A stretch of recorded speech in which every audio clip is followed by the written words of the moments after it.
welcome back to the Two Man Wrestling Podcast. Now, as you can see, it is only me, as we said last week on the episode with me and Will, when we talked about the WWE and World Cup similarities and comparisons. I'm going to be the only one that's on the pod today, but a pod has to come out. Of course, a pod has to come out for you guys as well. So, hello everyone, it is Dejon, and I'm going to just typically talk about what's been happening in the news of the week. It's been quite a busy week in the world of WWE. It's a bigger week of AEW as well. We've got a lot of things coming up to both brands, both shows, both companies for Raw, SmackDown, Collision, and Dynamite. Let's get into it. I think we just cover the AEW news first because it just makes sense. And oh my gosh, it's been good. Obviously, we're still waiting for Will Ospreay versus Swerve Strickland. Mercedes Moné, I have a feeling that she's going to be the one that wins the Owen Hart Foundation again. But All In is so close. But before All In August, we have, of course, Forbidden Door, which I'm looking forward to. I'll definitely be watching. 100 million %. It's going to be very, very enjoyable. A lot of matches are going to be happening, we're going to definitely see. I assume we're going to see Carl Fletcher Carl Fletcher, no, we're not going to see him actually versing for the International Championship yet from Takeshita. But we will see that at one point because it's heating up and the feud's heating up. Kenny Omega versus MJF, definitely going to happen at one point. We're going to see Will Ospreay for the fight for the World Championship. Fingers crossed it happens at All In. Fingers crossed it happens at All In. Yeah, looking forward to again with the Owen Hart Foundation Championship. We're gonna find out that woman that's gonna dethrone Tekla. Fingers crossed it is sooner rather than later. I am looking forward to AEW. I'm watching AEW a lot more recently. So is Will, to be fair. We're trying to get the tickets to go to All In. But yeah, it's been really good, really really good, and it's only a matter of time before it gets better. But of course, you are on a wrestling podcast, so we have to talk about AEW.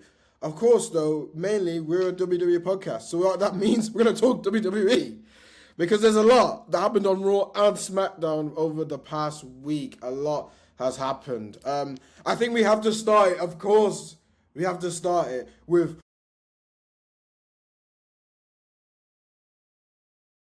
we have the finals of the King of the Ring. We have the semi-finals of the King of the Ring for the finals. I've kind of ruined it already by saying that Femi will be the one that is in the final of the King of the Ring. There is someone else as well that will be in the final of the King of the Ring that we found out on Friday Night SmackDown, and that is YEET. 4 letters, 1 word. YEET. We are going to see Jey Uso versus Femi. Let's quick dissect both matches of the semi-finals. Of course, we've seen Femi come out as he does normal sense in coming out in that proper monster fashion. He's so over. I don't think that I've seen a bigger rise since, I think, Brock Lesnar, which also makes sense and ties into the storyline of someone so dominant like Femi. I haven't. He's so strong. He's so over. I love it. And he had a great match with the other semi-finalist, Dom Mysterio. Dom Mysterio, for the first, 3, 4, 5 minutes of the match, was doing heelish stuff, which is what plays perfectly into his character. Run away from Oba, sitting outside, getting a drink, taking a break, go through the ropes and trying to make sure that he doesn't get hit by Oba. He did that at least twice. So, again, making Oba look like the massive strong monster that he is, the ruler. It was a decent match. Again, it got ended up really quickly, but you expect that from Femi and the character and the person he was wrestling. You expect that to happen. So that was great. And obviously then we have Jey Uso versus Javon Evans. They had a little segment beforehand backstage. Javon calling Jey an unk, which rolled up Jey to the max. He hated that. But they got into the match and it's a pretty good match. We saw the OG. One way he literally just flew over the barricade to hit Jey Uso. I love Javon Evans. I think Javon Evans has a big future. I think him and Dom both have massive futures. Obviously, Javon is, only 22, 23. I think he's only 22, yeah. And obviously, Dom Mysterio, again, in his late 20s, plenty of time to get back up further in the card. I know, obviously, the problem is going to be, what are we going to be doing with Dom Mysterio? What are we going to be doing with Javon Evans? But they're both young. They both have time. And they're both going to be really, really big stars for WWE in the future. So yeah, sorry, I had to take a quick break. So yeah, I do generally think that Femi will make it through. But I do have a suspicion that Brock Lesnar will be the one that makes him not win it. And I think Jey Uso might go through and actually become the winner of the King of the Ring. And we get King Jey.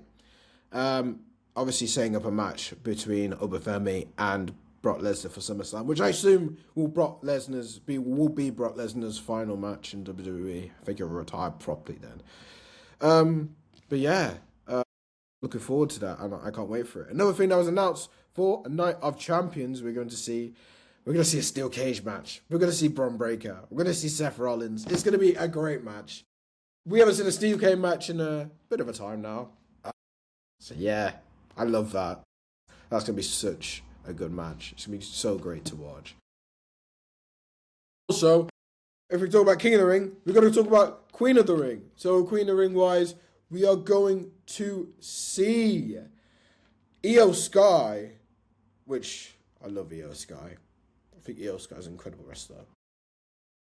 Liv Morgan. Yeah, Liv Morgan is trying to go for Liv 2 belts. Am I all for it? Yeah, I could be all for it. I could see that being like I think I could rock with. I hope they don't run with it too long, because I think both women divisions are good enough standalone. They've got enough great wrestlers in it to carry the division, so I don't actually necessarily think they need Liv 2 belts, but it would maybe be nice. And also, if Liv makes the final and loses, it still makes her look strong. She's still a world champion at the end of the day, so it still makes her look strong. So watch this space. It's going to be good. Who do I think is going to win? I think Io might probably win again. I don't know if we're actually going to see Liv 2 belts. As much as I talked about it just then, I don't actually think we're going to see it. Just because I think she's already over as it is. She's already enough of a heel as it is. She doesn't need another bout to show how good she is. Yeah. You never know. That's more of a one I'm like a 50-50, but still in my head, maybe not 50-50, maybe 60-40, still swaying my way to Io Sky. So also another thing is we're going to see WWE back in Europe. So they're going to be in London this coming week. I'm looking forward to that. I always love when WWE come to Europe. It's always a better crowd. I'm biased, of course, but especially with the UK crowd, it's amazing. It actually is amazing. We will be still singing wrestlers' theme songs, even when they're ready to just drop a mic drop. Like, it's beautiful. It's incredible. So that will definitely happen. 100 million %. It'll happen, and it'll be flipping incredible when it happens. So I can't wait to see WWE in Europe again. Another thing we also saw on Friday Night SmackDown is we saw the number one contender and Night of Champions for the US Championship. We're going to see Ricky Saints versus Trick Williams. It's good for Ricky Saints. I think that Ricky Saints is, obviously I watched him NXT, and he's done enough there. He's done enough to be the guy that runs the NXT, and now he was ready to move into the main roster. And yeah, Trick Williams as well. I think that would be a decent match. They had a great match, Carmelo Hayes and Ricky Saints, for that number one contendership for that US Championship. It's only a matter of time before we see this match, and I think it will be a good one as well when we see it at Night Champions. I think it will be really, really good. So again, watch your space. And also, we saw Penta retain again.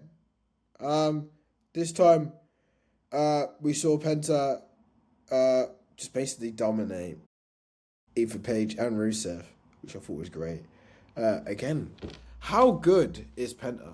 I think, we watched WWE Rio, and we seen how they were going to... Well, Paul Heyman was pushing for Penta to be seen more as a big figure and needs a title on him. Penna's such a good wrestler. And although Will doesn't agree with it, I do generally think that Ethan Page is a great heel. We've seen his heel a lot before, 100%, I know. But him being a heel, it just works. It just works. And him being the character he is, I love him. I think he's great. Again, he reminds me of that Randy Orton type heel. Like, I'm good looking. You know who I am. I'm a good wrestler. And yeah, he will get the IC title at some stage. I don't know when. Eventually, when they think of Penna thinking he needs a break. But yeah, it's a good little storyline they got going on at the moment. And I want to see that keep continuing and keep getting better. So yeah, again, watch this space, ladies and gentlemen. So, other news. I think other news that has been happening that I think we need to talk about is LA Knight. So LA Knight was on Monday Night Raw. We've seen in that he not had that massive push that we thought he would. You know, he's been slowed down a little bit. And it's rumours that LA Knight is actually back in the Work Performance Centre. He's actually working on his craft a bit much. Now, obviously, this is a rumour, so we don't know how much this is true. But apparently, that's why they're reluctant to give him a push, because they don't trust that they could give him the ball yet and go with it. I don't know why. Maybe over the couple of botches that he's had, obviously Elimination Chamber had a botch, Money in the Bank had a botch. Maybe it's because of that, probably because of that, but I also don't surely think it is his fault. I think, obviously, with Elimination Chamber, you know, he talked about Logan Paul, and when he spoke about it, he said that the ropes were slippy. The advertising in the ring was slippy. And he's the one that started it. Make it make sense. But yeah. It's really, really slippy. So, obviously he's had his botches. He botched Money in the Bank and, you know, was meant to have that little whole thing with Seth on top of the ring instead of slipping off. So it's a shame, but he shouldn't be punished like this.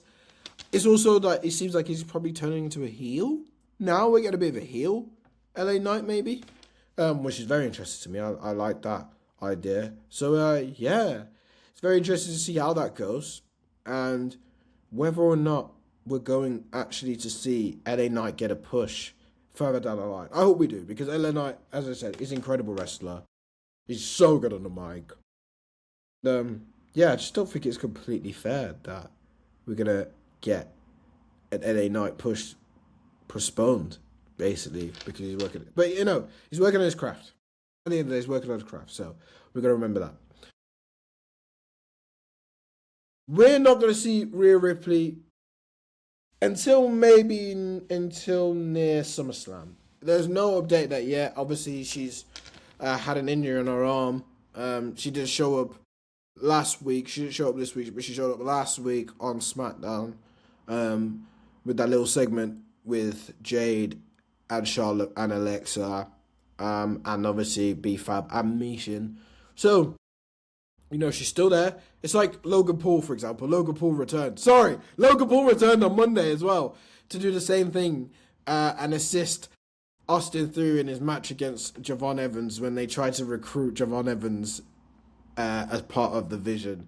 So, you know, wrestlers are still appearing, and though they might be out, they're still appearing. But don't expect to come back a lot quicker than maybe SummerSlam, maybe around SummerSlam, maybe a bit before, but not too much, because, again, the injury is not actually gave many updates to that yet, really. One person we're not expecting until SummerSlam is Drew McIntyre. So, yeah, we're not going to see Drew McIntyre until SummerSlam. And probably same with Randy. They're not injured, they're just taking hiatus. They're taking time out. They've got a busy schedule. They're older guys. They're great workers, but they're older guys. They need to take care of the body. And I think that's what I love about Triple H's WWE, that wrestlers get a break. You know, they get hiatus. Look at CM Punk right now. He's going to be showing up at Fan Fanatics. He's been at the gym. He's been working out. He's been recovering. The dude's 47. Like, he can't do this for a ridiculous time longer. So he's taking his time to do what he needs to do. So, again, probably for the both of them, you ain't going to see them for a long time until SummerSlam. So probably not going to see them until August. But if you think about it, it's not that long away still. And when they come back, they're going to be on SmackDown. And SmackDown is going to be packed full of wrestlers. It's already great already now. I think it's stepped up. Me and Will we said a few weeks ago that SmackDown's getting a bit boring. It's getting a bit monotonous, but now it's building up to Night Champions. Now it's building up to SummerSlam. We're getting more better WWE wrestling, WWE TV, which I'm all for. I think it's only right to speak about this match next if we're talking about coming up to Night of Champions. We had the WWE Undisputed Championship match on Friday Night SmackDown.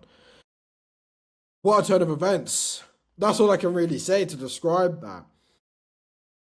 We had, obviously, the special guest referee, Sami Zayn, and he was doing a haul on Shawn Michaels. He didn't want Gunther to win, and Gunther didn't win. He lost twice. Both from interferences from Sami, and they had a little backstage segment as well where obviously Cody won the first bit, which was a great match altogether.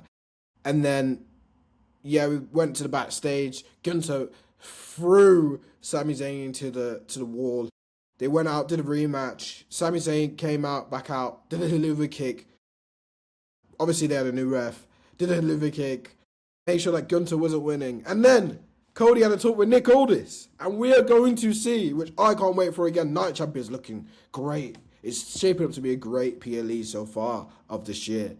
We saw a triple threat match getting announced. We're going to see Cody, Gunther, and Sami Zayn for the WWE Undisputed Championship. Now, who do I think are going to win? They've screwed Gunther out twice, so they might have a Gunther, Sami Zayn little program.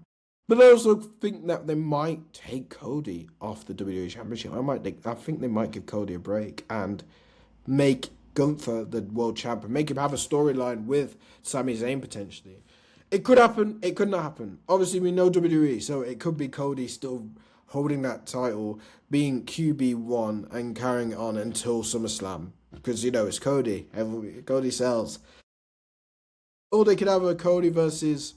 I can't see anything really. You can't see anything really but Cody winning again. I just don't know how you make Gunther seem strong. I remember obviously Will messaging me last night. That gives a little impetus to when I film this. Will talked with me last night and basically saying that, it was a great finish how they did both finishes, but how do you make Gunther still seem strong? And that's pretty hard for Cody and Gunther to still seem strong. I think Sami can lose it and still seem like Sami and be like, I'm not getting what I deserve, I'm not getting what I want. But how do you still make Gunther seem strong in this scenario? It's pretty hard to do that. So, I don't know how it's going to play out. I still think that Cody's probably going to win a Night of Champions because SummerSlam is only around the corner. But I'm just not sure how it's going to go down. I'm not sure how it's going to work out. But again, watch this space. Watch what happens. I can't wait for that match. Night Champions is very much shaping to, again, being one of the best PLEs of the year so far. And it's only a matter of time before we see some proper good matches again on one card. And we have got it Raw and SmackDown recently, and they've been good cards, but the PLE Night Champion is shaping up to be something. I also love, personally, that they're making Jacob Fatu a dominant force again. I was a bit worried after that match against Roman Reigns that he lost it. He's no longer that strong lone wolf, Samoan werewolf that he is. But he's made him look absolutely vicious, Roman Reigns, joining the bloodline now. When Jay and Jimmy can't get the job done, Jacob will. We saw that with LA Knight. I love the viciousness of Roman basically telling Jacob Fatu to Eric Andre when he touched the, I don't know what it's called specifically, Corey Graves, that's for you. Touching that bead, the Samoan bead, basically, I call it the Samoan bead. Making Eric Andre come over the barricade and absolutely slamming him with two splashes that were vicious. The bloodline's back, and it's scary, and it's really, really scary. And I'm not against this dominant Roman bloodline again. I'm not against it. Maybe to put LA Knight in the picture more and make Roman Reigns versus LA Knight. That'd be great too. But yeah, wow, it's really shaping up in the world of wrestling. As I said, AEW is going to be incredible. I think that we're going to see more AEW better than WWE. And that's, I guess, the conversation that we had a few weeks ago. I think that still stands. AEW is just really, really good at it right now. I have even saw MJF picking his team. And it's literally all the Don Callis family, all the big boys of Don Callis family. And it's really giving WWE a run over for its money. But SummerSlam is only around the corner, and it's going to obviously all in at the same time. And we've really got a jam-packed week of wrestling coming up, or jam-packed months of wrestling coming up. So it's really sizing up to be something spectacular. And yeah, I don't really have that much else to say today. This was only a quick update, guys, and only a quick podcast to give to you. Obviously, it's a two-man wrestling podcast. I can't do the podcast without my co-host. He will have a lot more to say about what's been going on. But that's just a few updates. Again, look out for Forbidden Door. It's going to be really good. I watched some of Blockbuster AEW as well. That match with Kenny Omega and Big Boy or Dude. I can't remember his name. But again, someone from Team TDMDK. Zack Sabre Jr. I love Zack Sabre Jr. I was watching him throughout his time on the independents before he went to New Japan. Obviously, he's at New Japan. One of the only IWGP wrestlers, or one of the only, that has wrestled in AEW and has been dominant still. I love that that IWGP Championship, by the way, the little winged one. I still like that. And again, New Japan and AEW, they've really got a good little partnership going on right now. I have a feeling maybe, because again I'm watching New Japan, that Callum Newman, big shout out to Callum Newman, might stop Will Ospreay potentially from winning the Owen Hart Foundation Championship and Owen Hart Foundation tournament. Because they've got a little storyline going on there in New Japan too. So it's heating up, it's sizing up wrestling. Obviously we've got SummerSlam 1st and 2nd of August in Minnesota, and we will have, of course, a preview with that, me and Will. And next week, you are going to get a Night of Champions preview from me and Will too. We'll be together. Will will be back from holiday. He's enjoying his life in Spain right now. And I'm enjoying my life, watching the World Cup, working really hard, and doing this podcast for you beautiful people. So again, as I said, that's all we have for this week. Please keep looking at socials. Keep looking at our content. We're looking to get some guests on again soon. Obviously, Will has been really busy. I've been really busy as well. So it's hard to get guests on and agree to come on and get a time and schedule for stuff. But we will get more guests on. And of course, we're going to have podcasts every week. We're going to have content every week for you lovely, lovely people. So yeah, that is everything from me today. I have loved doing this on my own. I, of course, miss my co-host, but I will be doing this more on my own in the future, I assume. And, of course, you guys get your podcast. So thank you very much, guys. I appreciate you watching. And as always...